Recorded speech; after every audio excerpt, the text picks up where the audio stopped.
మరి ఇక వీళ్ళ దగ్గర చూస్తే కడప పార్లమెంట్కి సంబంధించి అవినాష్ రెడ్డి లీడ్లో ఉన్నట్టుగా మనకు సమాచారం అందుతోంది.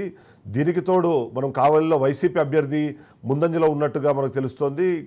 నెల్లూరు జిల్లా కావలి, అలాగే కోవూరులో మాత్రం టీడీపీ ఆధిక్యం ప్రదర్శిస్తున్నట్టుగా మనకి ఇన్ఫర్మేషన్ వస్తుంది. ఇక ఏదైతే విజయనగరం జిల్లాకు సంబంధించి చూస్తే మాత్రం విజయనగరం జిల్లాలో ముఖ్యంగా విజయనగరం జిల్లా టీడీపీ అభ్యర్థి గజపతి రాజు ఆధిక్యంలో ఉన్నట్టుగా తెలుస్తుంది.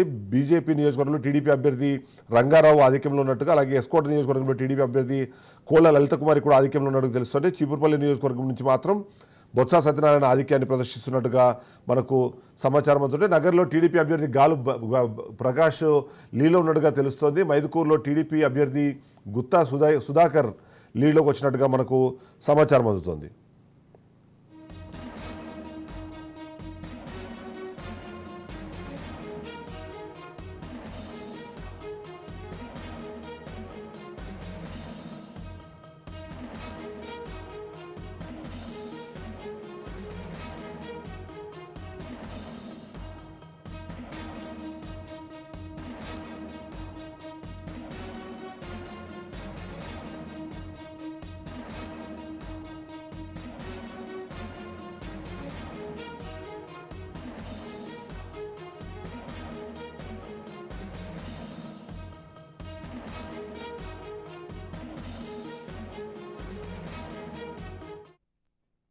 మనం చూస్తున్నాము తెలంగాణ రాష్ట్రానికి సంబంధించి క్లీన్గా, చాలా క్లియర్గా మనకైతే లీడ్స్ కనిపిస్తున్నాయి. బీజేపీ ముందుగా అంటే ముందంజలో మనకు కనిపిస్తుంటే, కాంగ్రెస్ పార్టీ కూడా అదే స్థాయిలో పోటీనిచ్చే ప్రయత్నం చేస్తుంటే, బీఆర్ఎస్ మాత్రం పూర్తిగా చేతులు ఎత్తేసినట్టుగానే కనిపిస్తుంది. దీంతో చూస్తే బీఆర్ఎస్ ఏమాత్రం పోటీలో లేనట్టుగా కనిపిస్తుంది. ఇక అందరూ కీలకంగా భావించి, అందరూ కీలకంగా ఎదురు చూసే ఒక స్థానము ఎంఐఎంకి సంబంధించిన, అంటే ఏదైతే హైదరాబాద్ పార్లమెంట్ స్థానానికి ఎంఐఎం లీడ్ను ప్రదర్శిస్తున్నట్టుగా మనకు సమాచారం అందుతుంది. ఇవన్నీ అర్లీ ట్రెండ్స్గానే మనం చూడాలి. కొద్దిసేపట్లో మనకు కనిపిస్తుంది. ఇక అందరూ ఎదురు చూసిన మరొక ఇంపార్టెంట్ నగరికి సంబంధించి, నగరిలో రోజా వెనుకంజలో ఉన్నట్టుగా తెలుస్తుంది.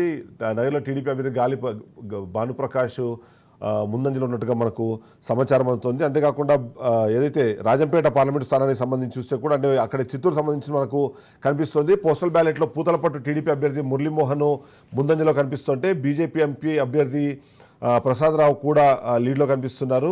ఇక పోస్టల్ బ్యాలెట్ విషయాల్లో చూస్తే 7 నియోజకవర్గాల్లో టీడీపీ ముందంజలో కనిపిస్తుంటే, రాజంపేట పార్లమెంట్ స్థానం నుంచి బీజేపీ కూడా అభ్యర్థి నల్లారి కిరణ్ కుమార్ కూడా పోస్టల్ బ్యాలెట్లో ఆధిక్యత ప్రదర్శిస్తున్నారు.